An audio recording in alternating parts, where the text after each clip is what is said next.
Good afternoon, everybody. This is Kevin Askew, Senior Sales Manager at Programmer's Paradise. I want to welcome you today to our free webinar series, Maximizing Data Quality for Value and ROI. Today's session will be taking control of your ERP and CRM metadata.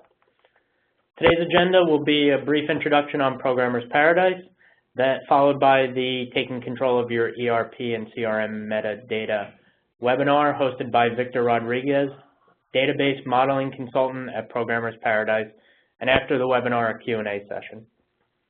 Programmer's Paradise is a leading e-seller of developer and infrastructure tools. It can be found on the web at www.programmers.com. CA ERwin falls under our Database Worldview ecosystem. We are an elite CA partner and the #1 data modeling reseller for CA in North America. We also have a dedicated CA sales and engineering team on staff, and we also provide database modeling and infrastructure design and training services. Our database worldview includes industry-leading tools for your end-to-end database needs, covering the areas of database platform, design modeling, development and testing, management and administration, deployment and migration, performance monitoring and tuning, and reporting and mining. Our free webinar series can be found, previous sessions can be found on our website at www.programmers.com/CA. I will now turn things over to Victor, and he will begin the webinar. Victor? Thanks, Kevin. I'm just taking control of the webinar here. Thanks, everybody, for joining again. This might be a slightly different audience than we've seen in the past. We're speaking about the Saphir option today. And this is a tool that, if you haven't used it in the past, gives you kind of having access into that ERP and CRM metadata that your business users may be using as far as that SAP, PeopleSoft, etc. And we'll be covering a few topics today in relation to this, and also to data modeling, tying back to kind of our core competency here as far as the products we sell. So quickly, a few links and events just to let everybody know. If anybody has any curiosity about data modeling training or any kind of consultations, do you need to tie in, maybe you're using Saphir, maybe you're using other tools, you need to integrate your processes, your systems together, put into place your tool set, use it in conjunction with your ETL tools, with your BI initiatives, with your MDM possible rollouts. If you want to have some kind of consultations as well, please reach out to us and we can give you a full menu of options of the kind of services that we do provide in that field. Also, Saphir eval downloads. Anybody who's interested in actually evaluating the software today, there is a free Saphir download that's available for trialing purposes. You can use that bit.ly link. It's bit.ly if you've never used bit.ly links before, and then /ERwin evals, and there'll be a whole menu of available ERwin download software there, or CA software, I should say, including the ERwin R8. If you haven't used that yet, you could definitely install it and start playing around with that. And of course, the Saphir tool, which you can use even without using ERwin, by the way. So I want to make that clear because I know most of my webinars in the past have been related to the ERwin tool. Saphir is something you can use even externally without any access to ERwin or actually any data modeling tools at all. And then, of course, webinars are available on replay from the bit.ly link, ERwin webinars. We will be having a couple of polls today. There's a relatively low turnout here today, so if you're here for the iPad, you have a pretty good chance of winning it, so hang in there. But we will still be having a poll, and there's just a couple of poll questions that we'll be asking. If anyone out there is twittering, you can Twitter about this topic just using the hashtag Saphir webinar. And although I cannot actively tweet with you now, I would love to see your conversations later on. So we do have our first poll, and it'll become active in a moment. If you do not see the poll, and it should have popped up now, do click on that indicated icon that I have there, just those 3 bars. So click on that, and you should see your polling become active. The poll's open for 4 minutes, and the question is, what ERP systems are you using? I should have specified systems. SAP, SAP BW, Oracle PeopleSoft, JD Edwards, Siebel, Oracle Business Suites. Oracle basically cornered the market on these tools. As you can see, they've had a lot of acquisitions in the past few years. Others, or none of these, I just want an iPad. So let us know what your poll result is, and we'll give you the results in just a few moments, but we'll continue with our presentation in the meantime. So the agenda today, what are our unique challenges in the context of having an ERP CRM system, and how these issues that we have integrating that with the rest of our tool set. Then we're going to look at the actual Saphir tool and its architecture. How does it work? What is the basic concept behind its usage? What kind of permissions would you need? And just kind of general considerations for your teams. Then we're going to do a demo of the Saphir tool. You're going to find it to be very intuitive, a very useful tool to have, and especially if you have a mature data architecture team, or if you're just starting to get involved with that now. Also, your data modeling integration and how that fits in with this whole ecosystem, and then our Q&A at the end. So what are some of these unique challenges you have? Okay, so your ERP packages have these very complex data structures. You have these, oftentimes, if you've actually looked at the physical structure of these tables, or if you've ever heard anybody speak about them, you'll know that these are these truncated, abbreviated names. They're meaningless from the context to your business users. In German, in the case of SAP, for example, these are abbreviations. So not only these abbreviated names, but they're even in a foreign language. So it's really very hard to navigate and understand what you're looking at. SAP has 70,000 or more tables, depending on what module components you have. JD Edwards over 3,000, PeopleSoft over 12,000, et cetera, and so forth. You see a huge amount of complexity in navigating this metadata, especially since it's primarily undocumented or not conveniently documented in any navigatable way. You have the ability of looking up documentation or doing Google searches, et cetera, but there's a lot of time wasted, and it's very hard to validate that what you're looking at is actually what you intend to be looking at. And then how do you reveal the relationships between these tables? Like, how do you even see what a parent and child relationship is? What's the cardinality on that relationship? What's the relationship between even internal objects? What domains reference what attributes, et cetera? What views are compiled from what table structures? It's very, very hard to navigate these, and these are unique in taking everything that you may have seen in conventional relational databases to another degree. And of course, this is all because of the fact that all of these packages use proprietary system catalogs, which are not readily available to someone just sending SQL statements against, for trying to delve into that metadata. So how do we extract that structure, that metadata structure? So the Saphir tool itself, it stores this into a separate repository, which is very easy to navigate, and that's what we'll be looking at during our demonstration today. We are closing in on the close of that poll, so if you haven't answered yet, I'd love to see your answers there, and they'll be popping up momentarily when they're available. So what do we need in the context of navigating these ERP systems? How are you going to get a handle on these? We need to have these data structures documented somehow so we can actually look at it like any other database and say, okay, what are the relationships between these objects? What are the business rules associated to them, et cetera. This is a black box right now, and we need to have more insight into what's actually occurring inside of them. What kind of audiences need access to this information? Of course, anybody who's doing any kind of ERP release management. Are you adding new modules? Do you want to do impact analysis? How do you actually do that? Data warehousing, you need to integrate that data that's coming from that ERP system or CRM system, and you need to integrate it into your existing data warehouse. How do you actually implement a method of integrating those without having more insight into that metadata? Reporting, just in general, your business users need to know what information is in there, and all aspects of your company, from the IT team all the way up to your business managers, need to know what is going on inside that data. And of course, having a central hub for reporting is a very powerful tool. And of course, integrating with applications. Your application development team needs to know what are valid data types, where is this data coming from, when are there going to be changes made to this to the metadata, and they need to be aware of that when they build their applications. You need to have a way of integrating that. And of course, you also have a metadata management group in many of your companies. And how do you integrate the metadata in this proprietary format with the standards you already have in your company? You need to have a method of exporting that and pushing it into the rest of your environment. So we do have the results to our result here, and or I should say for the poll. And SAP, 17%, SAP BW 17%, Oracle PeopleSoft 17%, so it's a pretty even distribution here. Others, and no answer 25%. I take that to be those are the iPad seekers, but which is fine. Hang in there anyway. There might be some useful information in this for you all anyway. So here's just a we want to get some insight into the SAP system catalog, so you may just do a regular reverse engineer. Here's an example of an old ERwin reverse engineer against the system catalog. What do you see here? You see a bunch of unformatted columns. If you could actually see, zoom in on this, which I'll actually show you a magnification in the next slide, you're just seeing these proprietary truncated physical names, and you see some data types, which is some amount of information, but what are my domains? What are my definitions? What's the business logic around these? Where are my indexes? You'll notice there's no primary keys, there's no relationships. How do I get more insight into this?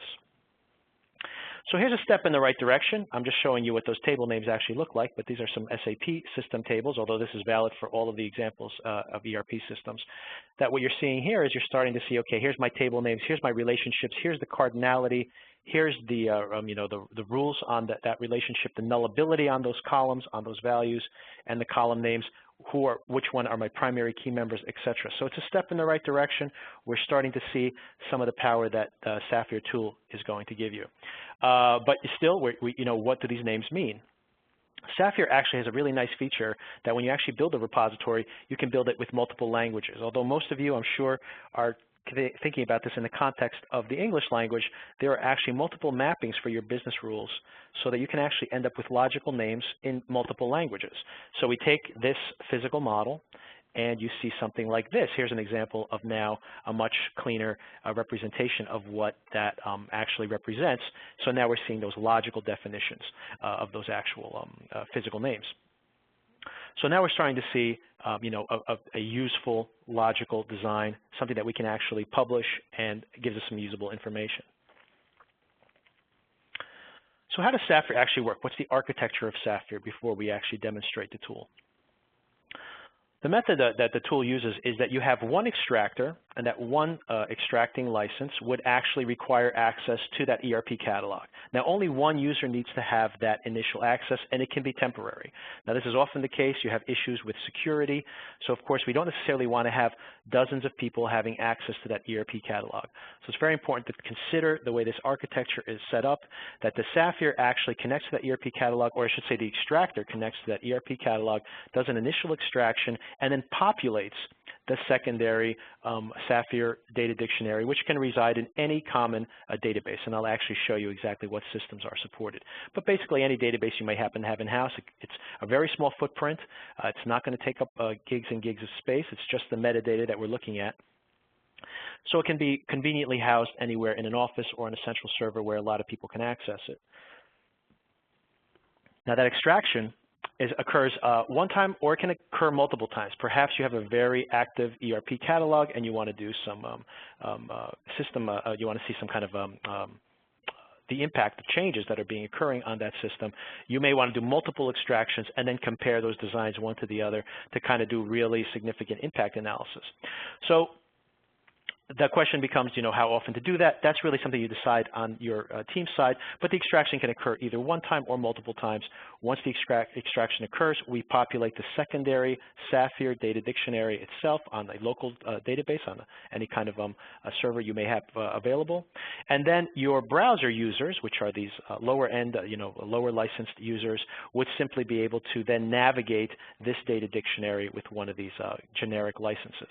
So from a security point of view, one extractor, many browsers. The browsers do not have direct access to that ERP catalog.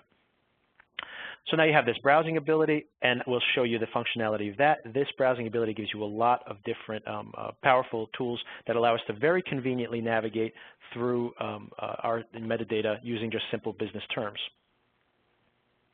And then, of course, where does the data modeling component come in?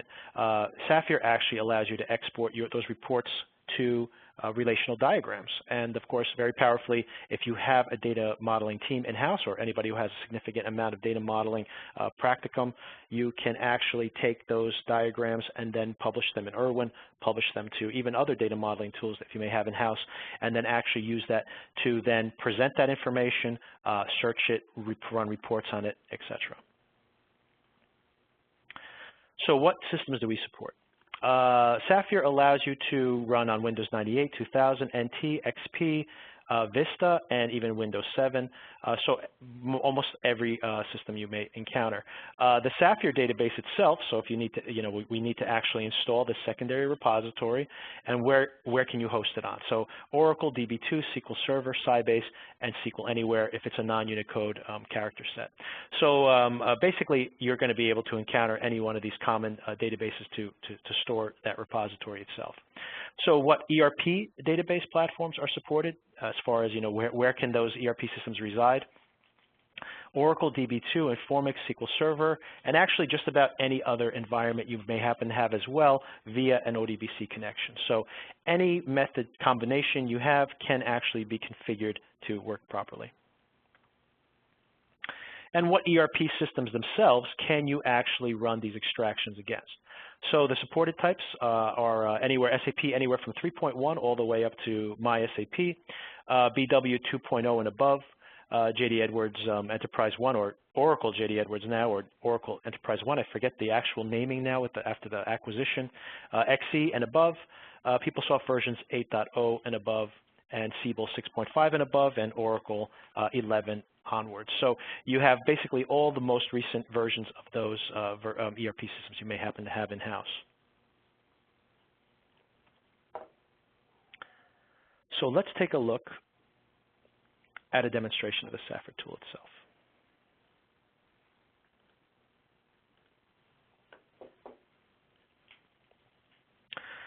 I should be looking at my Saphir. There we go. And what we have here is actually the Saphir tool when you initially launch it. This is the splash screen that you'll see. And we'll just go through each one of these menu options. The first one is, this is a repository manager. I actually have multiple repository extractions here they can navigate through. And you can actually, in some cases, you may actually have multiple systems you need to extract from. And you'll be able to do so, with the single tool, but simply using different keys. So one tool can actually allow you to build different repositories based on different extractions against different systems. So do speak to us if you're curious about that, and we will explain to you how you can actually set these up. For the purposes of this demonstration, I'm actually going to be using an SAP demo. But there are, all those systems that we mentioned are actually supported. So initially, this is our Start Repository Manager. This is the first icon that's available here from our tool set. Second one, let's take a look at the Model Explorer itself. So very simple to do.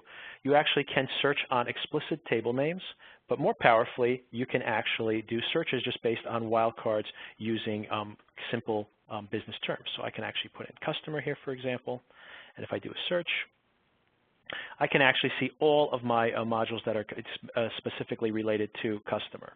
I can actually, and you see that I can, use wildcards. I put wildcards on both ends, but if I put one on one end, it would slightly modify the results I have here. I can do sorts based on whether the table type is transparent or not. I can sort on the number of child tables, for example, which shows me the relevance of that particular column, or I should say that particular table. And then, of course, my number of parent tables as well. I can even filter my result set simply by clicking on this filter form and putting additional filter criteria in there. Do I want a certain number of parent-child relationships, etc.? I can do filtering here. I may have even built subject areas in the past, which I have some examples of here, and I can actually filter within the subject areas I've built before. And I'll discuss building those subject areas as part of this demonstration. So you can even look for patterns, etc. It's a very useful tool to have, and gives you some real, right there you start to see where you can navigate your this information inside your system catalog. So I'm actually going to now move from this point. I'm going to actually look at other tabs we have here as well. You can search within your views, of course, data elements, and domains as well. So you have the ability of searching for particular attributes in the context of modeling within tables, domains that have been defined, etc., and so forth, and then start seeing the relationship between these. Let's actually pick one of these tables. I'm going to look at the customer master table here, and if I just double-click on it, I actually end up in the table information editor for that particular table. So now very quickly I can actually see the columns within that table. I can also see the logical definitions for those. So these are my long logical names that give me some information here. And of course the descriptions of those are all included here in a very easy to navigate editor. I can just click on this table info tab and see more about that table. I can see what relationships exist on this object as well, and then any indexes that are there. So immediately you can just very quickly see how we can just open up a table definition editor here and quickly see what columns are there, what are the relationships between the objects, the tables, what indexes do they have on there. Already starting to see a lot more information than we possibly could get just from trying to navigate the metadata in some alternative method. Also, you'll notice some of these keys have this little F designator, which means that they're foreign keys. And I also see on some of these other columns, similarly, these green boxes here. And basically what these Fs mean, and or these boxes down here, means that there's a relationship between this column is migrating from another or along a relationship line. If we want to navigate to that other object, we simply click this up arrow here to show parent table, and this will navigate us right to the parent table itself. So a very easy way to navigate it among these objects. And I can see on any particular column what domains they're actually attached to. So here's the information here as well. What is the data type? What is the length in the field specifications for that particular data type as well. So very easy to navigate. Already start seeing some benefits here just from navigating these fields. In addition, we also have the ability of showing the application hierarchy. This application hierarchy shows us the relationship between all the modules within the ERP system itself. And we can actually just use this tree structure to navigate from one object to another, but we can actually search within this structure itself. So if I'm looking for this particular table, it's KNB1, I can just right-click and do search for tables, and I type in the table name, KNB1.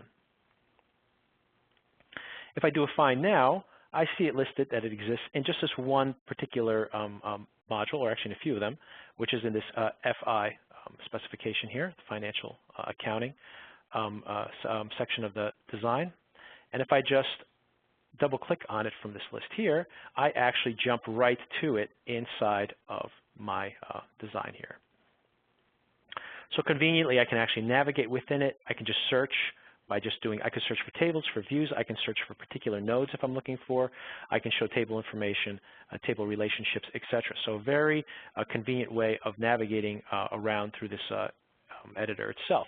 So let's take a look at the actual relationships to this customer master table. If I do show table relationships, I see that this table relationships editor opens up, and I see the name of the table here. These are the parent relationships that it would have, and these are the child relationships it would have that were related to it. So now I have the ability of seeing those relationships in yet another editor, so another method of seeing the relationships between those objects. But now we start to think about how do we report on this information? How are we able to actually export this for reporting purposes for other users who need to run reports and see information related to this design? So we can do this way. We actually go into our subject area editor. And I've built some subject areas before. You'll see that I've actually created like an accounts receivable subject area, customer related subject area. So I have a subject area that's related to this particular customer, and or customer related table, I should say. And then master data itself. So these are some master data subject area that I've built. But let's create a new subject area here. And I'm just going to call this KNA1 related. So I've created a new subject area now, and I simply want to add these existing objects to this new subject area I've just created. And I do that simply by right-clicking on this editor right here on the particular table name, and I go to add all to subject area KNA01 related. So what it actually does is migrate that over into this new subject area I've created. And I can also do the same thing with the child tables. And of course, if you had more objects there, you had more parent relationships, more child relationships, they would all be added here, as we've done in the past. For example, customer related has a much more extensive list of related objects. So now we've built the subject area, and what can we do with this now? So within the context of the modeling itself, like I mentioned before, when you're navigating, you can actually filter on subject areas you may have created before. But simply, you can have multiple people coming in here, navigating around, building subject areas, and saying, starting to build a design. So even as they're coming in here, building subject areas and saying, this is related to one particular project we're doing, this is related to another project we're doing, you can come in there, and as each user comes in, you're starting to add layers of design to what's inside your inside the repository itself. So being able to navigate, report, and see these relationships, and then build them up into subject areas in which you may want to focus your attention. And now once we have this design starting to form and having an easy way of navigating that metadata, we actually want to be able to report on it. So what are methods of reporting? So now what I've done here, I just click on the next button that we have available here, and this is the Start the Export Wizard. I just click on the next button here. And what I want to actually do is I want to add some subject areas to this particular report that I'm going to generate. So I just click the Add Subject Areas button, and then I could just drag a couple of subject areas right into the available areas. This is just dragging and dropping. It's very straightforward, and I'll just drag a couple of these subject areas in here, and then I'll click the Next button. And you'll see there are a few different option sets here for exporting. First of all, if you're using an earlier version of the ERwin software, you actually can export 7.x versions of the models. Even the 4.x ER1 files, if you're still back on 4.1, you can actually do that. And even all the way back to 3.5, believe it or not, it'll just generate an ERX file. Those ERX files, by the way, can be read by other tools as well, like Visio, for example, has a bridge for ERX files. You can also just export to CSV. You can dump out a comparison file, and what that comparison file is just simply a text file. So let's say you want to do impact analysis. Even within the context of the Saphir tool itself, you can take two different exported versions and then compare them to each other to see what the changes were between the two extractions. By the way, if you do contact us, if you're using some other non-ERwin modeling tools, there is native support for some non-ERwin tools as well. So if that happens to be the case, please contact us and we will give you more information regarding that. For this particular example, we will be creating an ERwin diagram, and I'm just going to call this SAP test.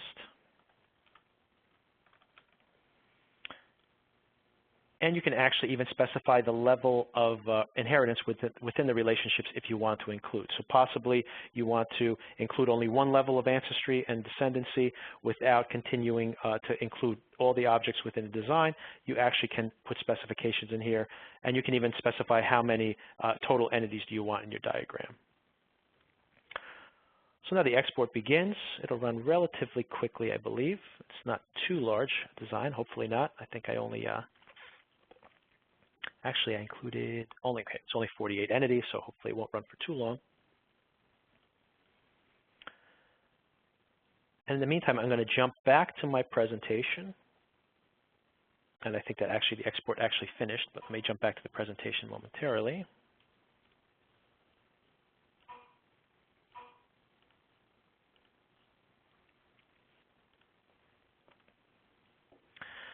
And I do want to speak on just momentarily before we actually go into start showing the integration with the modeling tools. What is the value of modeling in the context of the Saphir tool itself? So first of all, it allows you to export that report, which may be like in a spreadsheet format like I showed you. You actually could just generate a CSV file or something like that, but you actually want to be able to share that design with your other model, not only with your other models, but with other members of your team. And what's the most convenient way of doing that? I mean, you already have people in-house who are familiar with data modeling tools, who know how to generate reports, who know how to navigate within those design to find the relationships between attributes and domains, tables, etc.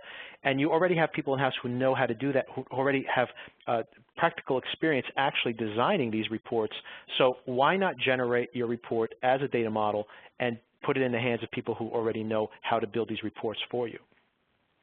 Secondly, integrating your design with other models and corporate assets. This is a very important point.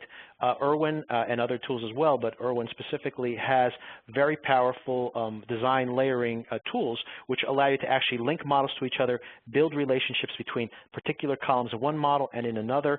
So that's really the goal here. Remember, we're trying to take that design that we have in those ERP systems and integrate it with other designs we have out there. So how do we actually show that relationship if we have a tool that can already enforce relationship between those objects and allow us to document that and keep track of that? Why not use the tool at what it's most powerful at doing, what it actually can do natively, integrating those systems for you? So if you have a design that's of those relational systems and design of your ERP systems, then create links in them within the models, and that will help you document that behavior. Impact analysis, another really useful tool, is the ability of using impact analysis within the context of the data modeling software. All your data modeling tools are actually going to have very powerful comparing options. So if you want to do impact analysis, it's not that convenient to do that within the context of your ERP system itself. But let's say you've made a change. You want to validate that the change is in place.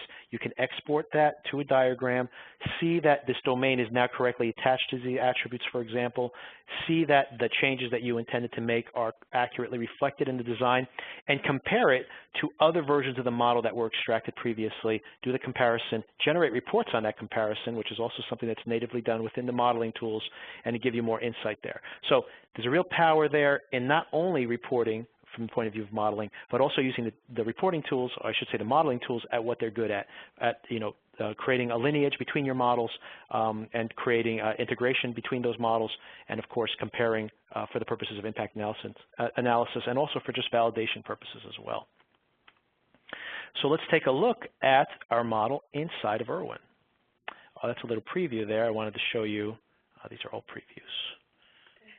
Let me show you this unformatted model that we just exported. And this is ERwin R8. If you haven't seen it before, I have a webinar series on oh, I'm sorry. I'm not sharing my desktop.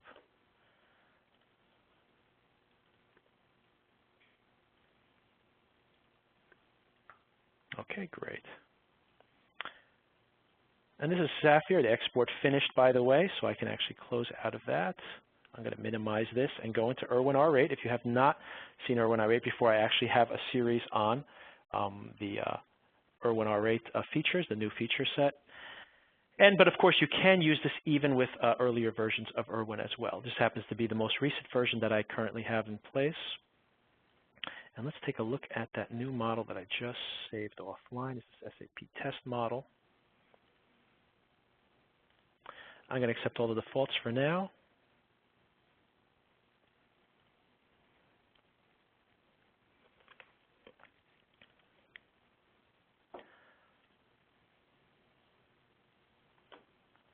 And this is completely unformatted right now. I'm actually going to use one of the default layout options here to get a better view of my data. First of all, let me minimize this here. I'm just going to include the primary key view. No. Here we go. I'm just changing this to my primary key members, and I'm just going to do one of these generic layouts just to give you an idea of just what you can see immediately. But then I'm going to show you a slightly formatted model as well. So I've done a symmetric layout here, which is just one of the canned layouts here in the diagram. And of course, as we'd expect to see in a symmetric layout, I'll zoom in here in the center here, but we're starting to see when we zoom in here in the middle that we're seeing our most central tables in our design. So here's a customer material table. Here's the general data, a customer master, and we see everything branching off of there. So this generic layout actually shows us a lot of the business rules here. We see, for example, this customer master sales data is related to these customer group 1 through 5, etc. So already we're starting to see some nice design, but what can we do when we actually start to break this design up and use some of the tools here within the modeling that can be more powerfully for laying out and reporting? So let me show you a few different examples. Here is just a simple, some components of FICO that were exported from an SAP design. And we'll see here we've actually broken this up into some nice, different, layers here that are easy to navigate. So one is, we'll just look at this customer master partner information. For example, you just mouse over it and you can actually see right away. There's the physical name, it's KNVP. It's a table class is T, so transparent. You see more information here. Oh, you can even see the relationship lines have information as well. There's the business rules and that are associated to that particular relationship. And we've made some design choices here where non-identifying relationships are gray, like in this gray color, where identifying relationships are in this black color. But this is just like some information that you can see here just by formatting what we're actually seeing. I can actually click on this physical tab here, and I see a slightly different version here. In this case, I've actually excluded the non-identifying relationships. This was actually to a customer specification. And of course, we're seeing the actual physical names here in this view of our design. But let's say we want to see all the columns in our design, and here's much more information, of course, like kind of overwhelming, but I did want to point out here that we do have this tabular view within the columns themselves, so we can actually see the column, the data type, what indexes is it associated to, etc. So just from like even a printout of this picture would give your application developers a huge amount of information as to what's actually occurring in the design. I also have a definitions view here if you just want to see the definitions on those objects. And this is actually one subject area. I've actually built multiple subject areas. Like here's another one where I can actually see other objects. In this case, there's no relationship between them. But potentially in this main subject area, you could actually see relationships where these objects are actually related across multiple different subject areas. So you want to see that relationship as well. And of course, I'm just going to jump into the Model Explorer here and show you that you also have this nice feature where you can look at a particular data type, for example, like this number of partial deliveries allowed. And if I go to the properties on this particular domain, I can actually, there's a Where Used tab here, and it actually shows me exactly what attributes the domain is actually attached to. So you can actually see just by clicking on any particular domain, I can actually see what data or what columns are associated to this particular domain. So pretty useful thing to do. I can even use the filtering options here to just start typing in the name of the domain and then quickly filter down on that one particular object. And now partner name, for example, here's where it's used. It's used in a whole bunch of places here in our design, and we can actually use this for validation purposes, for reporting purposes, etc. So a very nice, convenient place where you can do all of your reporting and design work from. Let me show you another example. This is an SAP sample. Let me show you an example of a J.D. Edwards design. This is something that we created a business master related design. It's basically just related to this business master table. And it's very similar to what we saw in the SAP design. What we've created here is this a design that's related to this F0006 design, or F006 table, and we see that all the relationships that flow off of here. We've made some design choices here. We're showing identifying relationships as red and not identifying relationships with these grayed out relationship lines here, but we can see like a very high level relationship of these different tables. We can also look at a physical design here where we're looking at the primary key members of each one of these. And then here's this physical all view, once again showing us as much information as we like, data types, indexes, etc. And we've even applied rules to these. So for example, our alternate keys have this red notation, while our IE indexes have this blue notation, just so that we can conveniently actually see, just from looking at the table structure itself, if I zoom out a little bit, just kind of move around here, that I can actually see very quickly what the members of each one of these are, simply by moving in and out of the design and just looking at the actual design objects themselves. So here's a bunch of foreign columns here, my alternate keys here showing in red, and of course this blue one down below. So once again, this is the context of a J.D. Edwards design, also very usable in the same similar way. Here's like, our business terms.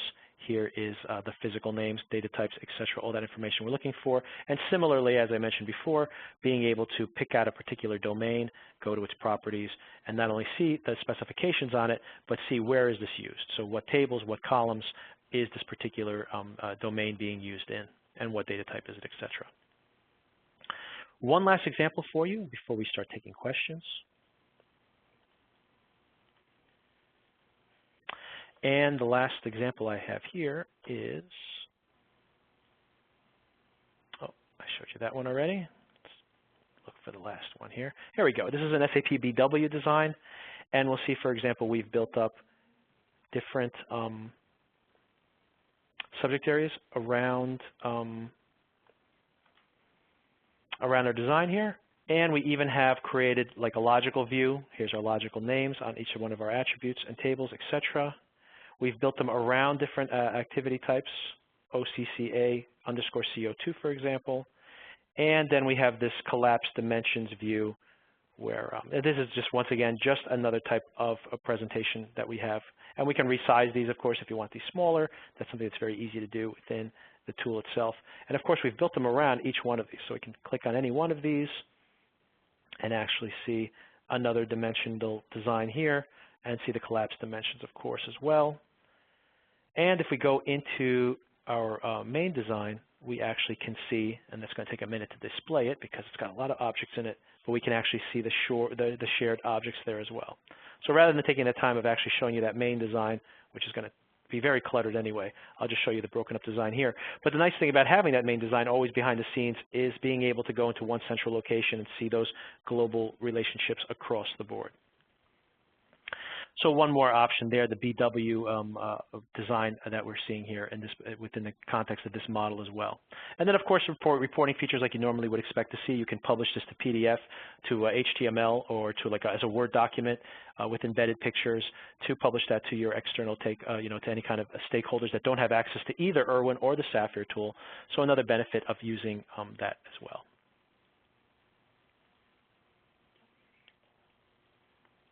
So we do have one more poll, I should say. And this poll, we're asking you, what data modeling tools do you happen to be using? I think that should be coming up now. So what data modeling tools are you using? Are you using ERwin, Studio, Sybase? Are you using a combination of these? Maybe you're using a combination of these, or none of those. Maybe you're using a different data modeling tool completely, or no data modeling tools at all. So let us know which one of these is valid for your particular environment.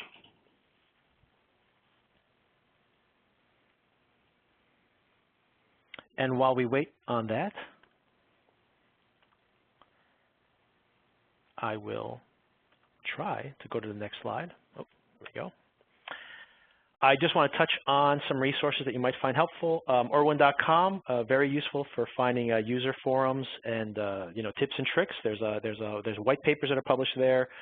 Many of you may have ended up there as well. Even if you're not using ERwin, by the way, like a really great resource for just data modeling. You have really thought leaders in the field of data modeling speaking to really emerging ideas, like how do I build an MDM model? How do I model an XML structure? Things like that and more. It's a real community where you have a huge number of users who are having conversations about not only just using ERwin, using data modeling to model certain concepts, but what is the future of data modeling? How does data modeling fit into the rest of that worldview? And of course, there's also information relating to SAP as well, or Saphir, I should say. So definitely think of that as a resource for you. Really active user forums, tips and tricks, like I mentioned. YouTube, really good, useful videos relating to all of that. To exercises you might want to see. More uses of that as well. So let's wrap things up before I take any questions. And we have some company here in the room now. So some of your most valuable data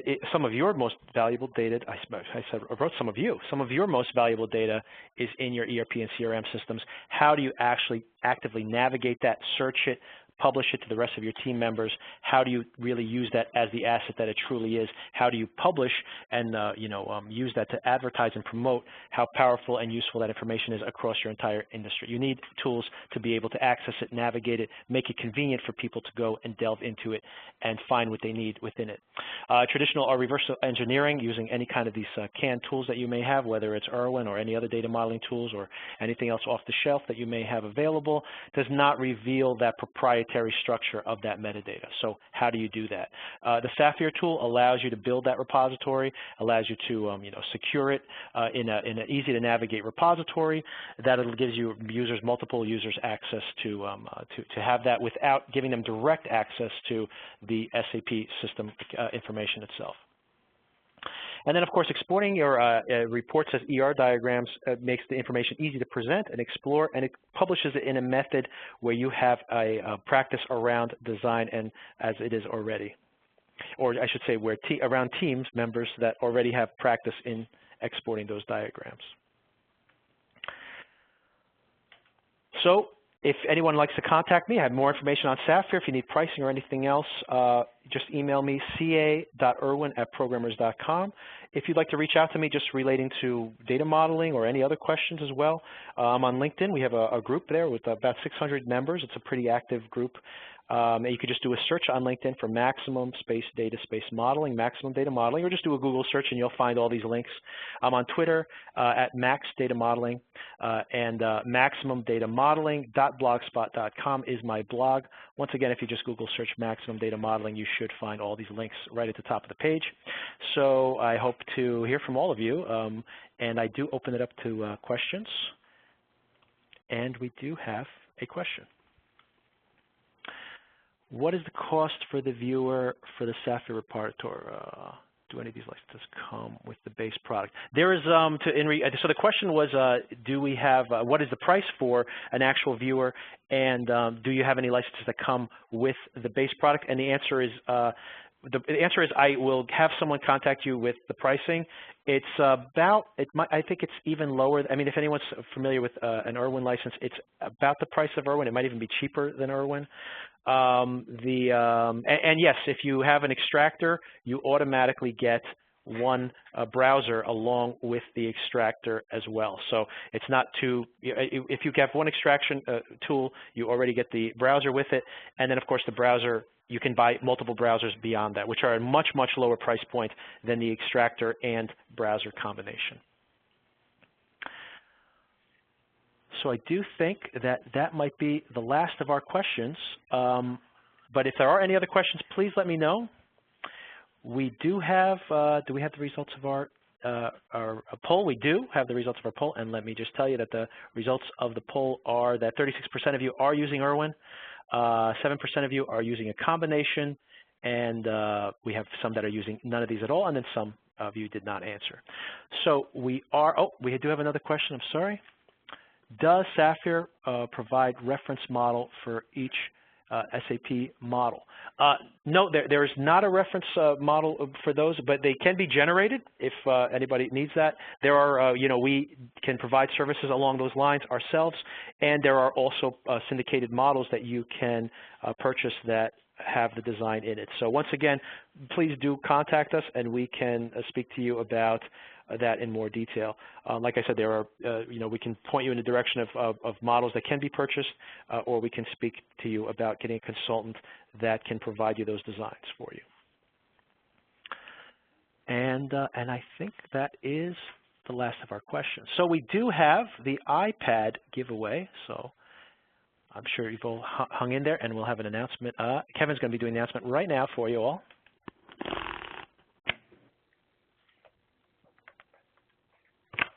Thanks, Victor. I'm pleased to announce the winner of the iPad is Sanjay Doifode. Congratulations. We will be in contact with you to get your address to send it out. I also want to thank everybody for attending today. Again, to email us, please email us at ca.erwin@programmers.com. or at 800-221-7710 is our phone number. And please be on the lookout for our next session, which will be coming up in May. Thanks, and have a great day.